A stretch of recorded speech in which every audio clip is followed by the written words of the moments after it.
no livro da criação, lá no capítulo de número 38, primeiro livro do Pentateuco, Gênesis, capítulo 38.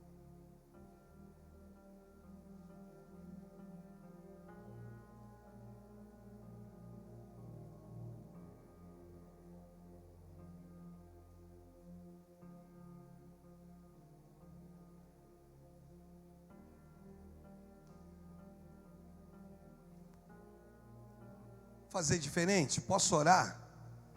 Esse sermão hoje é um sermão textual de muitos versículos, e eu quero poder aqui orar e daí por diante a gente começa a ler e a ministrar.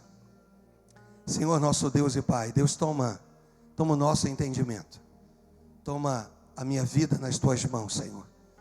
Ó Pai, de tudo quanto pois o Senhor falou ao meu coração, de tudo quanto o Senhor ministrou no meu coração, que possamos nesse momento ser um canal, um instrumento, a instrumentalização do Teu Espírito, Senhor. É o que nós te pedimos no nome de Jesus. E se você crê, que você possa dizer amém e amém. O texto diz assim: aconteceu por esse tempo que Judá se apartou de seus irmãos e se hospedou na casa de um adulamita chamado Ira.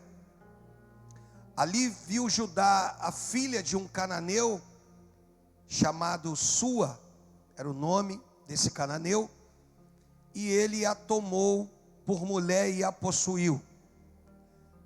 E ela concebeu e deu à luz a um filho, e o pai lhe deu o nome de Er.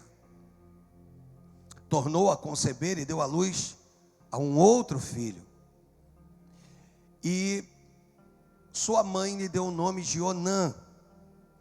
Continuou ainda e deu à luz a um outro filho, cujo nome foi Selá. Ele estava em Quezibe quando o teve. Judá, pois, tomou esposa para Er, o seu primogênito. O nome dela, era Tamar. No versículo 8, ou 7, diz que Er, porém, o primogênito de Judá era perverso perante o Senhor, pelo que o Senhor o fez morrer. Então disse Judá a Onã, depois da morte de Er: possui a mulher de teu irmão e cumpre o levirato, e suscita descendência a teu irmão. Sabia, porém, Onã, que o filho não seria tido por seu, e todas as vezes que possuía a mulher de seu irmão, deixava o sêmen cair na terra, para não dar descendência a seu irmão. Isso, porém, que fazia era mal perante o Senhor, pelo que também a este fez morrer. Então disse Judá a Tamar, sua nora: permanece viúva em casa de teu pai, até que Selá, meu filho, venha a ser homem. Pois disse: para que não morra também este, como seus irmãos. Tamar se foi, passando a residir em casa de seu pai. Já orei, e daqui por diante eu ministro.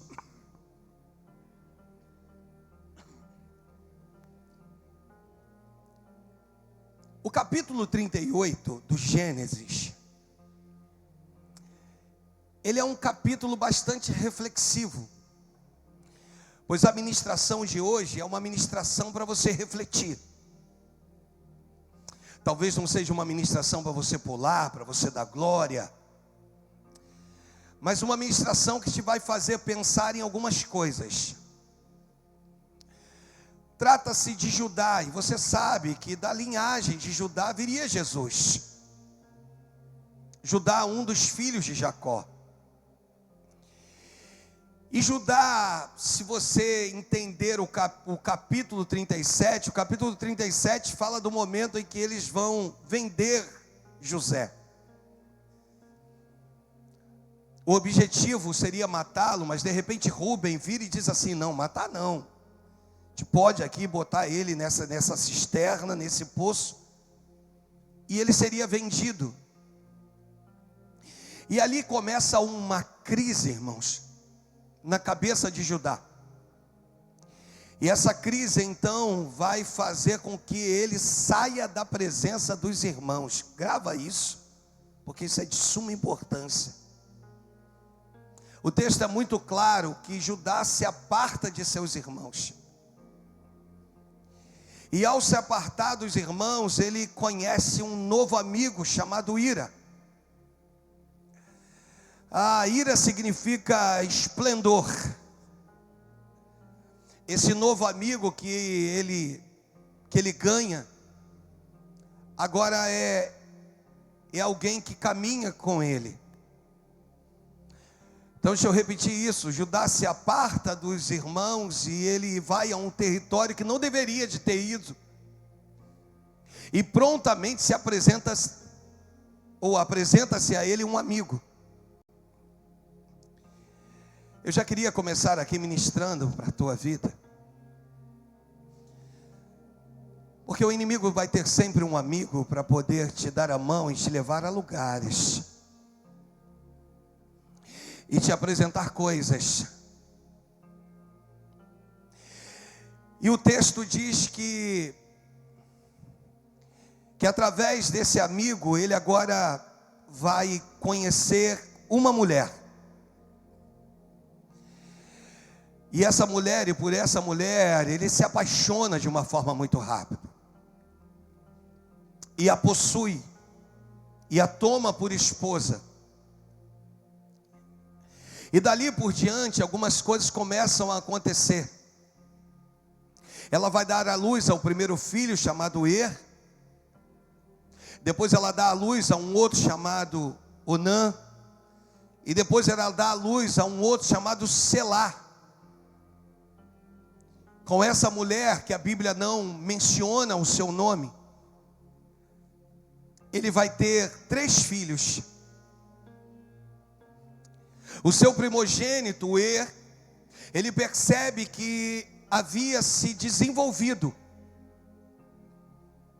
E assim como ele toma essa mulher por esposa, e ainda muito novo, muito imaturo, estou falando de Judá, na mente dele, ele percebe também que seu filho Er pode também tomar uma mulher por esposa, que se chama Tamar.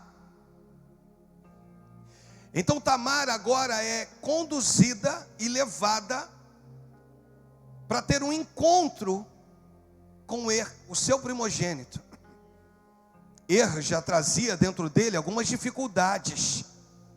O texto é muito claro, porque o texto diz que ele era mau perante o Senhor, de sorte que o Senhor o leva e ele morre.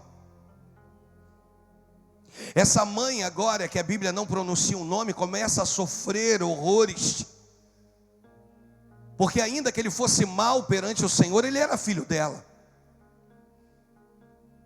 O pai vira para Onã e diz: Onã, para que a descendência do seu irmão não se pereça, para que a história do seu irmão continue, faz o seguinte: se case com essa mulher, com Tamar, coabite com ela, e para que ela possa gerar um filho de seu irmão. Onã vira e pensa consigo mesmo, dizendo: bem, se ela gera um filho, esse filho não vai ser meu. Esse filho vai ser a descendência ou a primogenitura, ou dará continuidade à primogenitura do meu irmão que morreu. E todas as vezes que ele se deitava com essa mulher, o texto é muito claro, ele lançava o sêmen na terra. E Deus não aprovou isso. E o texto aqui é muito sucinto, é muito claro, e Deus também o fez morrer. E agora é uma esposa que sofre. É uma esposa que perdeu um filho e agora perde 2. Inicialmente a culpada é Tamar. a imaginação da mãe é que sobre ela havia algum tipo de maldição, porque como pode? Ela se deita com um, casa com um e ele morre.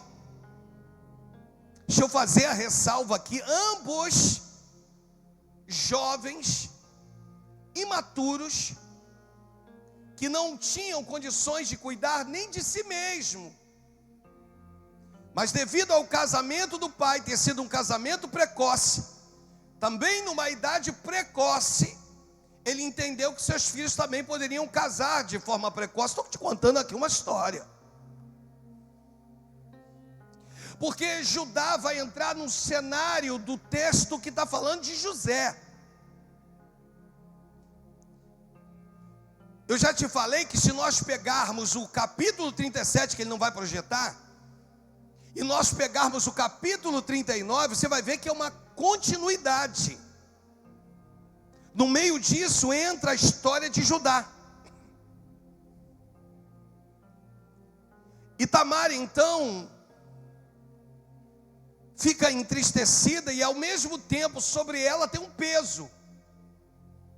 E qual é o peso que está sobre ela, pastor? Bem, algum tipo de maldição está na vida dessa mulher, dessa cananeia. Há uma conversa entre mãe e pai, e o pai toma uma decisão, e o texto diz que ele vai enviar Tamar de volta para sua casa, mas que ela entendesse que ela tinha que permanecer viúva. Por quê, pastor? Porque ainda tinha Selá, o seu terceiro filho, ainda muito jovem. O pai vira e diz assim: olha, quando meu filho crescer, se tornar um homem, você vai se deitar com ele. E vai dar continuidade então à primogenitura de Er, o primeiro que morre. É meio complicado o negócio. Só que por um outro lado, a mãe olha para essa situação e diz assim: eu não quero mais um filho morto. Eu já perdi 2. E eu não quero saber de perder mais um, meu último filho. O pai também se compadece disso. E Tamar vai para a casa de seu pai para guardar a sua viuvez. Só que Tamar descobre que agora Selá já não é um menino, já é um homem. E que o pai não cumpriu aquilo que havia dito. Sua esposa de Judá morre, essa sem nome. E algumas coisas aqui começam a acontecer e a mexer comigo e contigo. Há uma especulação que a esposa não suporta de tanta dor, que ela não aguenta tanto sofrimento da perda dos seus filhos, que ela vai morrendo aos poucos. Até que ela morre. O seu pai agora tem um objetivo, depois de ter cumprido o luto, de sair de casa, ir até os tosqueadores de ovelhas. Lá de longe, Tamar ouve que Judá estava vindo. E quando ela ouve isso, ela toma uma decisão. E a decisão dela é se vestir de prostituta. Prostituta cultual. Por que cultual? Cultual porque as prostitutas cultual, elas usavam um véu. Qual era o objetivo do véu? Bem, o objetivo do véu era o seguinte: quando aquele determinado homem se deitava com ela, era como se ele tivesse uma impressão que estava se deitando com uma divindade, com uma deusa.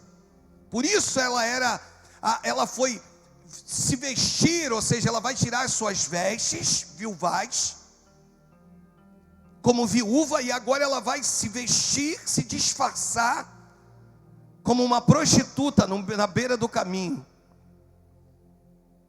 De repente você está aí, está me ouvindo falar tudo isso, está dizendo: o que é que isso tem a ver com a minha vida? Calma, está nervoso? Ela se veste, qual é o objetivo dela? Ele não cumpriu o que ele falou. Ela sabia que por aquele caminho Judá passaria, seu sogro.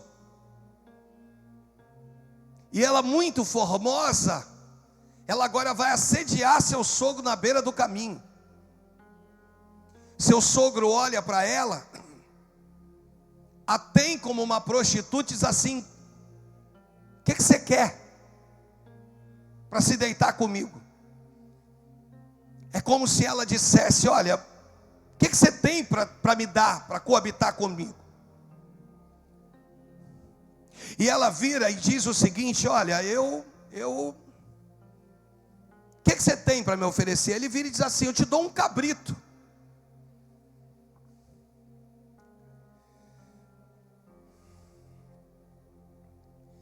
Ela diz assim: você tem um cabrito agora? Estou grossando aqui.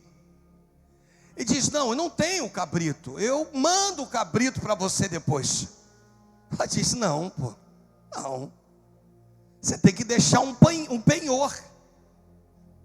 Você precisa deixar alguma coisa que me garanta que eu vou receber esse cabrito. E quando você me enviar o cabrito, faz o seguinte: eu te devolvo o penhor.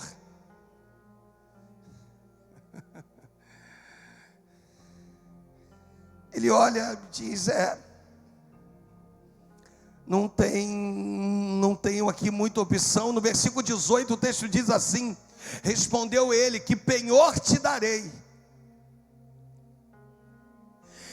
Ela disse assim: eu quero, me ajuda, eu quero, e eu quero.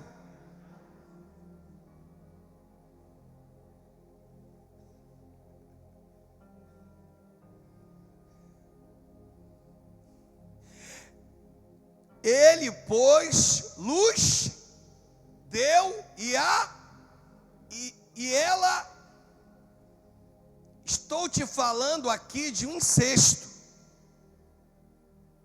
É de uma nora que vai coabitar com seu sogro. Isso é louco. E de repente você ainda está me perguntando o que isso tem a ver comigo. Calma, de novo. Ela vai lá, vai coabitar com ele, e ela diz assim: ó, eu quero um penhor, eu quero o selo, eu quero o teu cordão. E na verdade, a selo e cordão, o cordão é aquilo que sustentava o selo. Então aqui trata de duas coisas: do selo sendo sustentado pelo cordão e do cajado.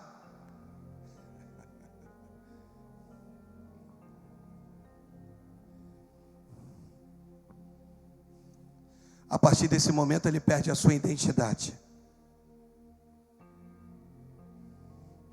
porque negociou o inegociável.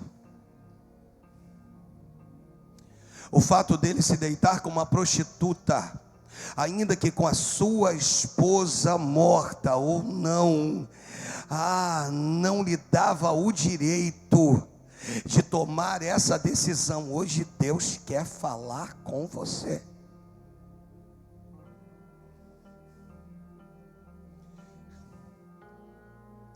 Eu peguei aqui alguns significados. Tamar significa palmeira, o tâmara. Ira significa esplendor, adulão significa justiça do povo. Sua significa resplendor, significa sem descendente. Onã significa forte, Selá significa petição. E Selá, o texto diz que ele vai nascer num lugar. E esse lugar onde ele nasce tem um nome. E o significado do nome do lugar que ele nasce é falso, mentiroso. Você não entendeu ainda, você vai entender daqui a pouco. É muita coisa juntas numa história só. Agora,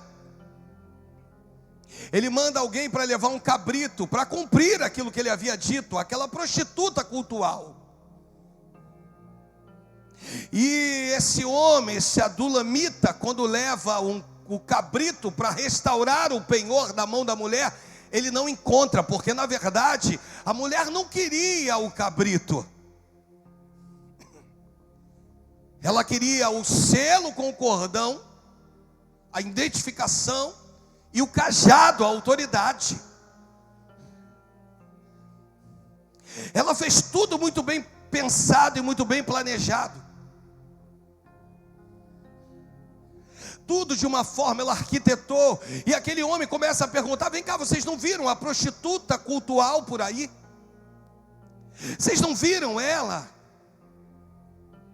E ele pergunta um a outro, e aí vão responder dizendo assim: não, aqui nunca esteve meretriz alguma. Esse homem volta para dar a notícia,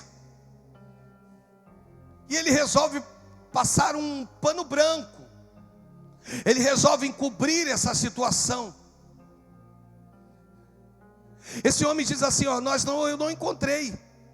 Os homens daquele lugar disseram aqui não esteve prostituta cultual nenhuma. E o verso número 23, respondeu Judá, que ela o guarde para si, para que não nos tornemos em opróbrio. Opróbrio significa vergonha. Ele está dizendo assim: vamos deixar isso quieto, porque quanto mais eu revirar isso, pior vai ficar. Você está entendendo? Isso vai se tornar vergonha para a minha história. Eita, meu Deus.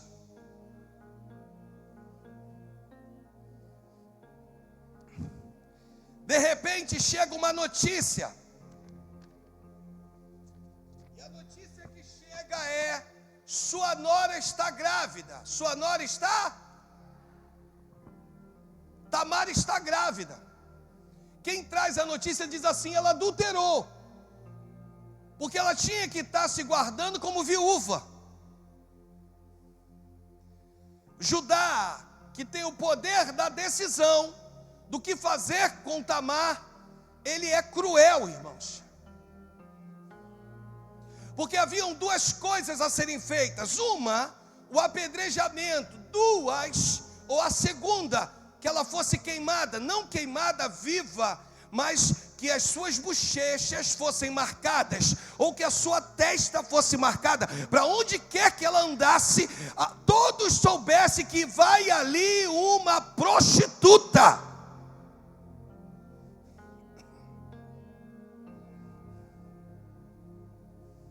Tirai-a fora para que seja queimada. Por que ele não mandou apedrejar? Simples. Porque talvez Tamar fosse filha de sacerdote, e quando era filha de sacerdote, a coisa era pior. Então não era apedrejamento, era ser queimada, era ser marcada. Ele era o juiz para dar a sentença para a vida dela.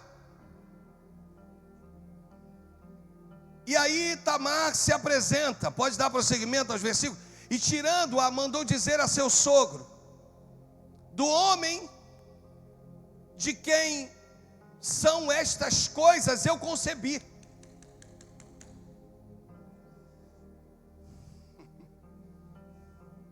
E disse mais: reconhece de quem é este selo, reconhece de quem é este cordão, reconhece de quem é este cajado.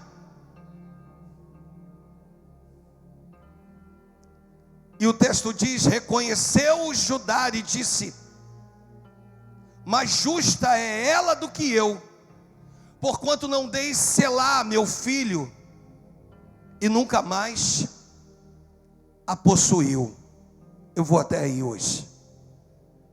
Ela tem uma segunda parte da mensagem, e eu começo a contextualizar de forma breve, a partir de agora, para você entender que isso pode ter a ver comigo ou contigo.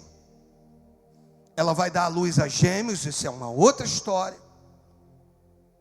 Pérez vai ser o primogênito, aquele que, junto com a coabitação de Tamar com Judá, é que vai ser a linhagem de Jesus.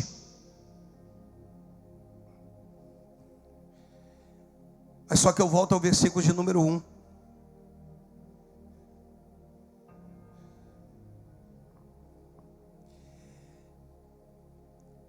Ele está tomado de um peso de culpa.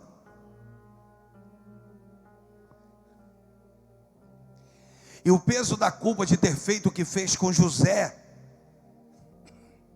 sem saber se de fato seu irmão morreria ou não no caminho, fez com que ele se apartasse dos irmãos. Você já viu alguém descendo ladeira? Que quanto mais desce, mais difícil fica de parar? Você consegue entender esse texto?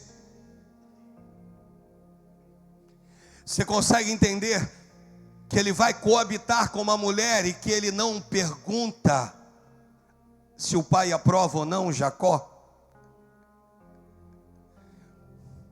Olha quantas vezes estamos tomando decisões sem perguntar ao pai.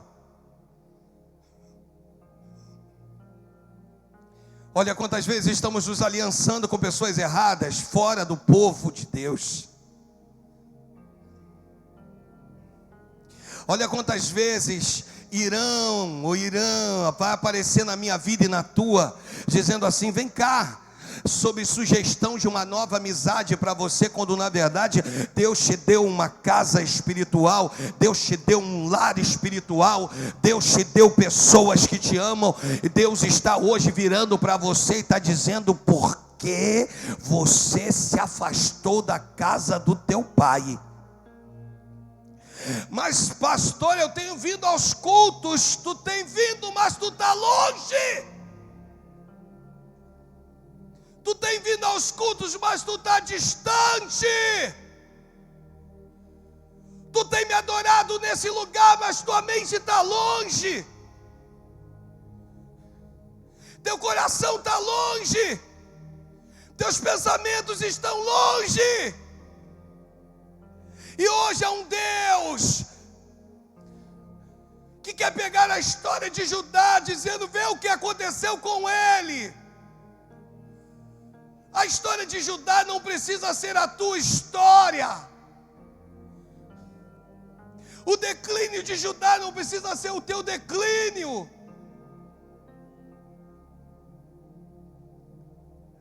Quando ele se aparta dos irmãos, aí nós temos que virar e dizer assim: não, mas faz parte de um propósito de Deus, faz parte de uma decisão que nós tomamos, irmãos.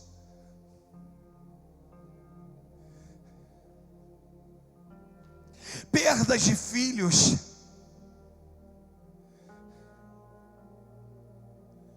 dores, perda da esposa.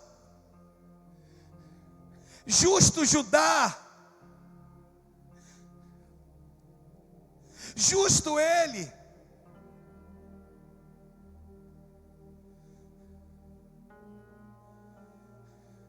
O leão da tribo de Judá viria dessa descendência. Pastor, o que o senhor quer falar comigo? Que Deus tem promessa na tua vida. O adversário já viu e ele está investindo para te tirar do nível e do plumo que Jeová quer que tu fique e permaneça nesses dias.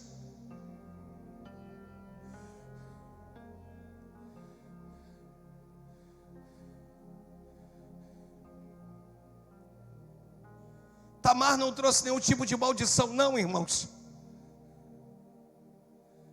Os filhos morreram porque eles eram maus.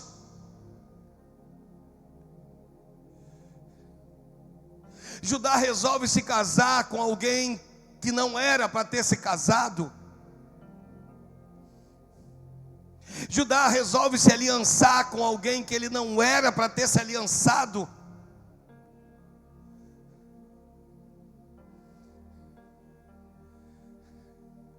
E ele agora vai entrar na história de José. Uma uma história que vem sido contada, pega lá o 37, aí agora vai ter que entrar o capítulo 38 para entrar no 39 e voltar a contar-se a história de José. Personagens que não têm literalmente necessidade nenhuma de entrar na história em determinados momentos. E aconteceu que por esse tempo que Judá, se apartou de seus irmãos.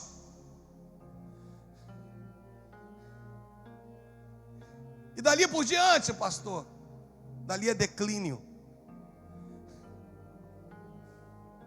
queda, tristeza, decepção, dores, perdas, óbitos.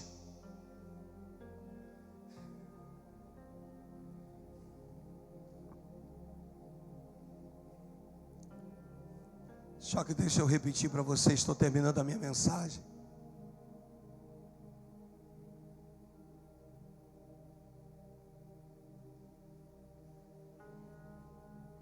Essa história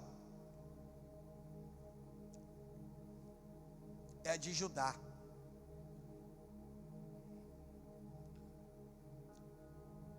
Qual vai ser a sua?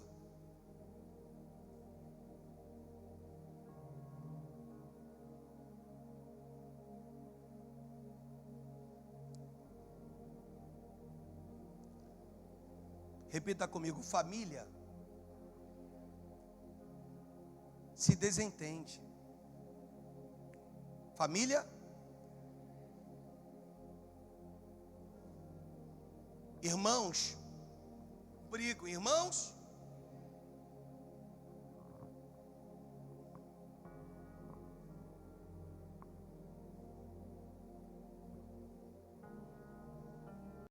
acho que não é motivo de se apartar.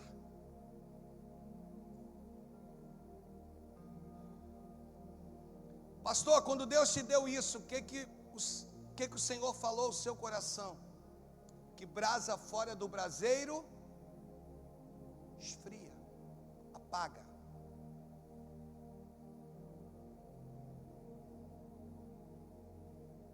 O que Deus te deu, pastor? Você foi chamado para estar no meio do braseiro queimando, em meio a outras brasas que também vão estar queimando.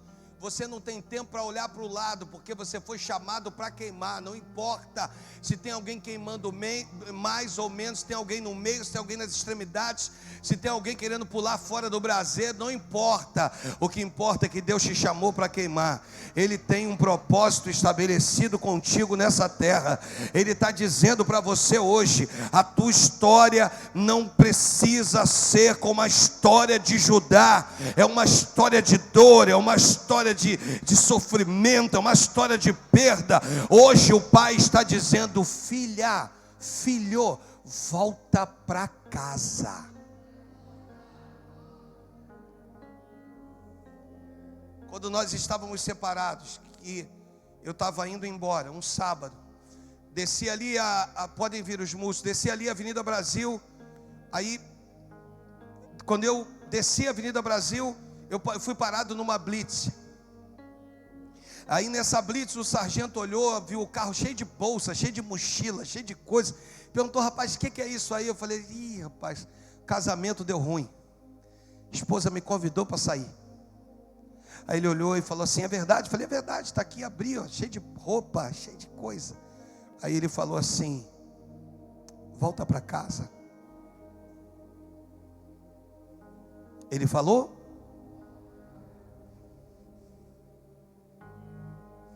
Ele falou assim: ó, você vai pegar ali, vai entrar na Ilha do Governador, que antigamente tinha, aí você entra, quem vai para a Ilha do Governador sai da Brasil, e você retorna, eu quero te ver passando lá do outro lado. Mas sabe o que eu fiz? Eu fui Judá.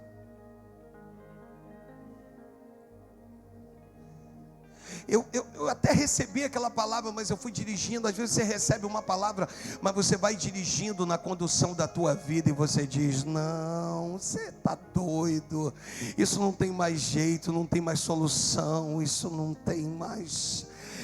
Não é por aí, mas o Espírito Santo me diz que a história de Judá não precisa ser a tua. O Espírito Santo me manda dizer: diga a eles, volta para a tua casa.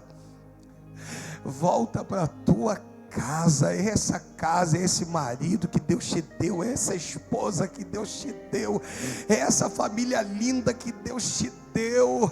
Mas tem briga, tem ranhura, tem empurrão, não era para ter, mas às vezes tem, mas tem uma bênção de Deus projetada sobre a tua casa, sobre o teu lar, sobre a tua família. Deus está dizendo: eu sou com vocês, fui eu que os uni, sou eu que abençoei. Ei, os filhos são os filhos de Jacó, eles serão um representativo de 12 tribos, amados.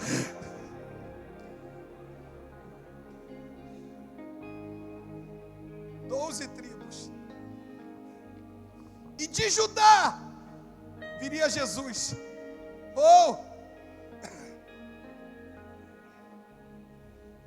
Judá, a sua tribo não vai ser grande não, tá? Não. Judá, vão ter tribos maiores que a sua, tá? Tá, Senhor. Das 12 terão tribos mais significativas.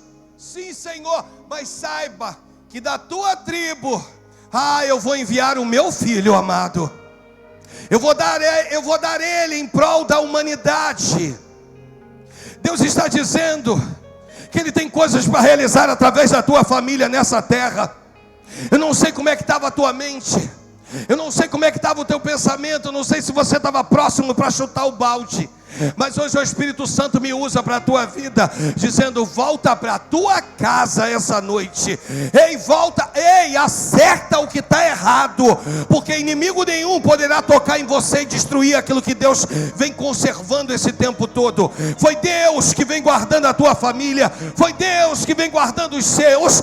Volta, e volte com o coração aquebrantado. A primeira coisa que Deus manda eu dizer.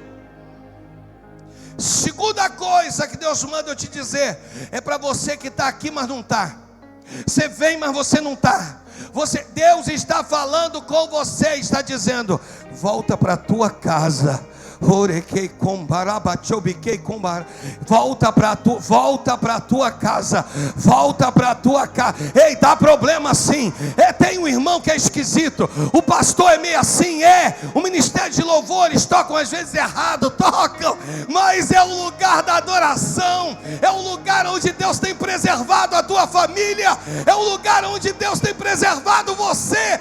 Não é o melhor lugar do mundo, tem igrejas melhores que essa, mas esse é o Jordão que Deus te fez mergulhar para viver milagres imensuráveis. Volta para a casa do teu pai, volta para a casa do teu pai, volta para a casa do teu pai, em nome de Jesus.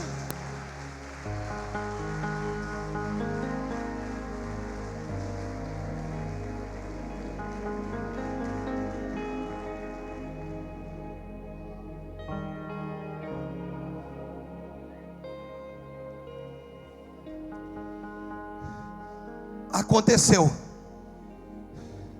Segunda parte dessa mensagem eu vou só pegar isso aqui, e vou pular lá para os filhos que nasceram. Aconteceu. Romanos capítulo 8, versículo de número 31.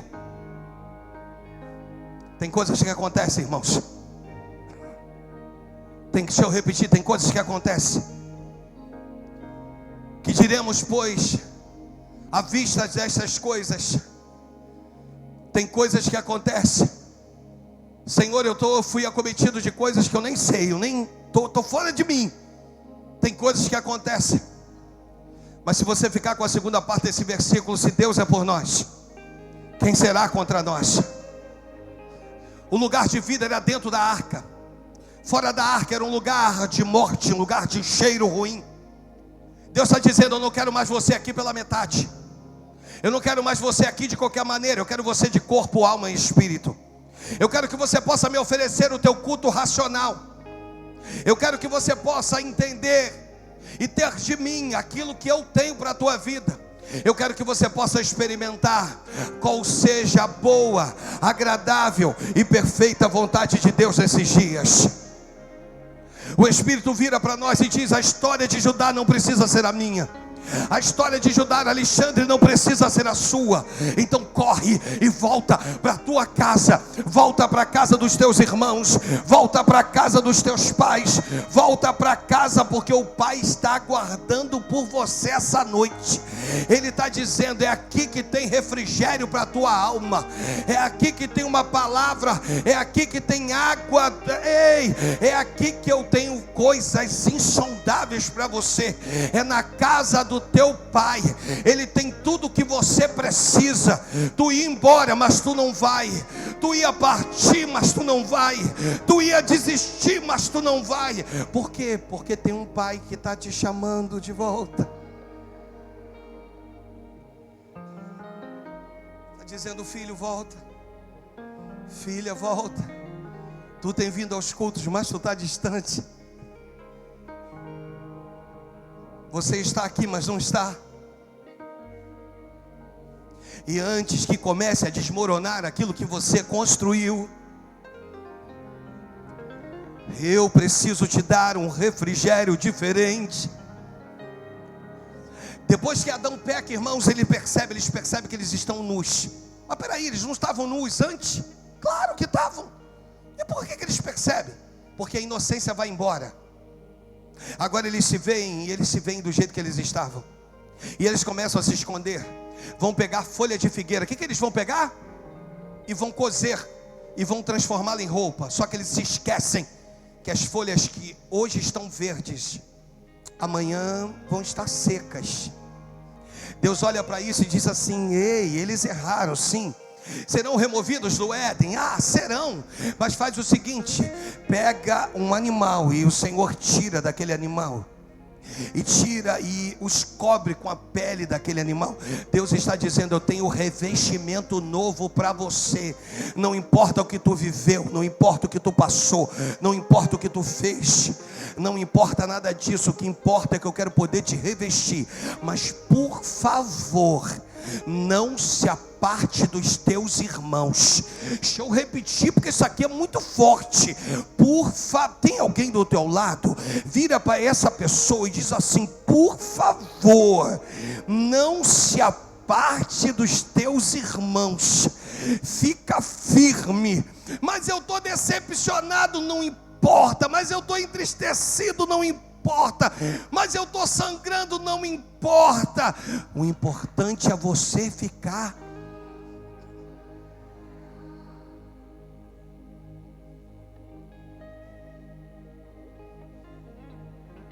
Na casa do seu pai.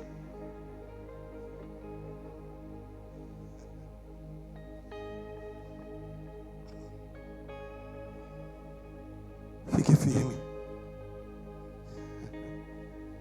Fique firme. Oh. Baterista invisível. Fique firme. Fique firme. Firme. Deixa o versículo 1 do capítulo 38.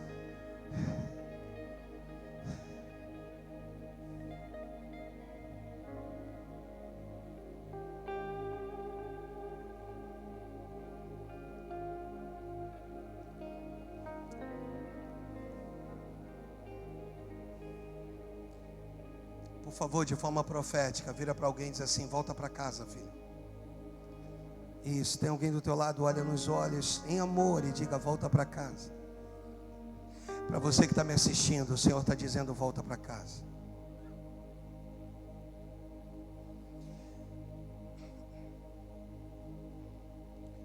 Volta para casa. Eu lembro de um casal de pastores nossos. O testemunho deles é que eles entenderam que eles haviam saído num tempo errado. E Deus falou com eles assim, dizendo: volta para casa.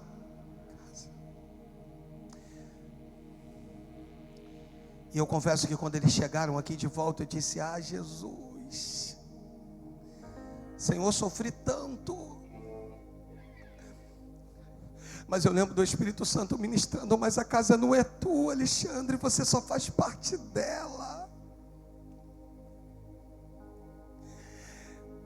Eu disse: Deus, cuida então.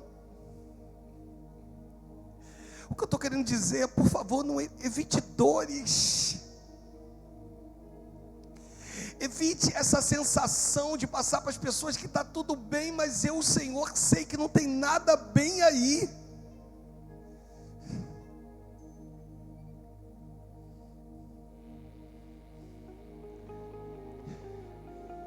Oh, e eles sobreviveram o primeiro dia. Porque o que mais nós fazemos, irmãos, quando sofremos é expurgar. E a igreja faz isso com facilidade, ela expurga. Ah, mas eles foram dizendo: eu estou debaixo de uma palavra e Deus me mandou voltar para casa.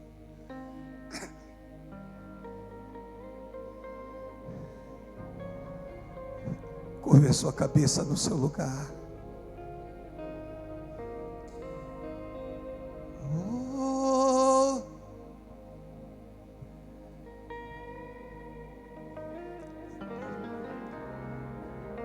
Volta para casa.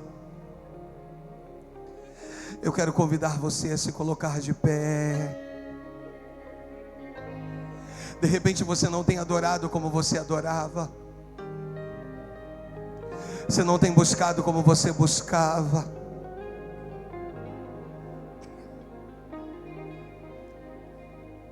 Você não tem sido quem você era. Porque sem perceber você se apartou. Mas hoje você está voltando. Voltando para a casa do teu pai.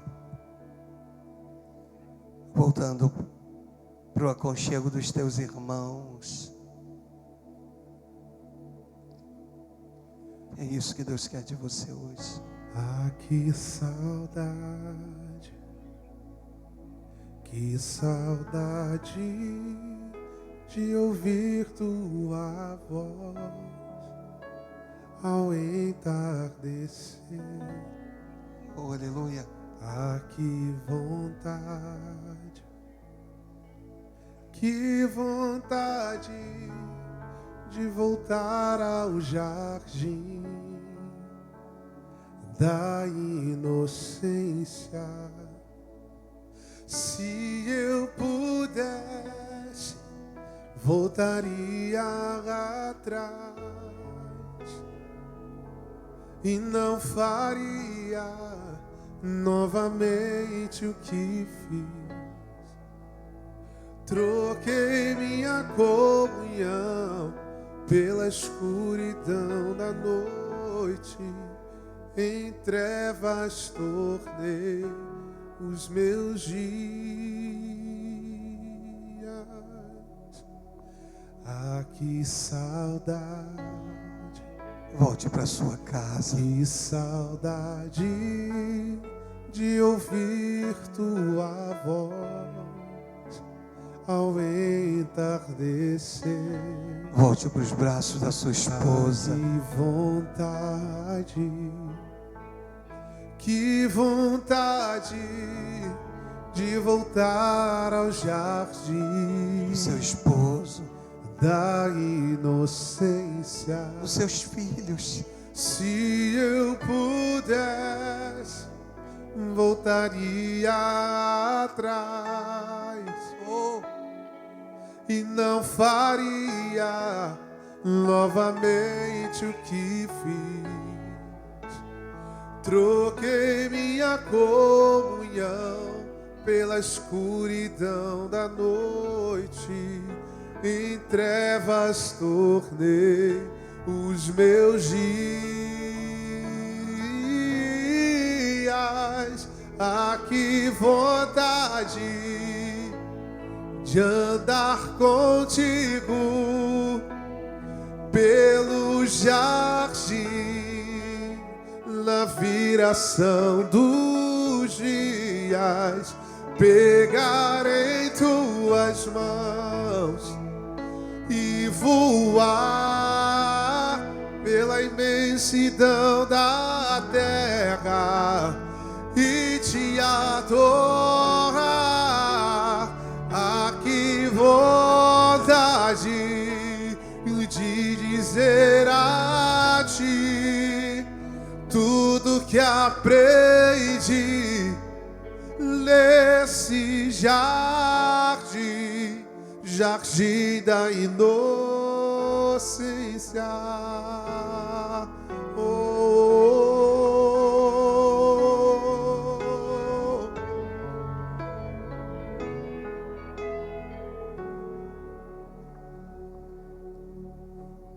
De repente você está dizendo: eu estou voltando para os braços do meu pai, para o aconchego dos meus irmãos.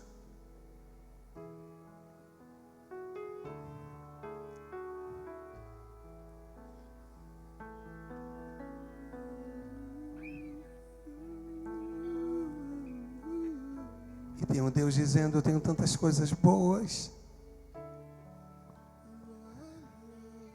tantas coisas boas.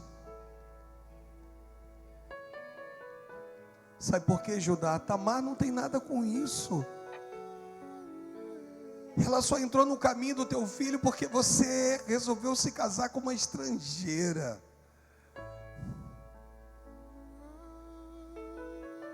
Às vezes as decisões mais simples que tomamos podem ser tão complexas,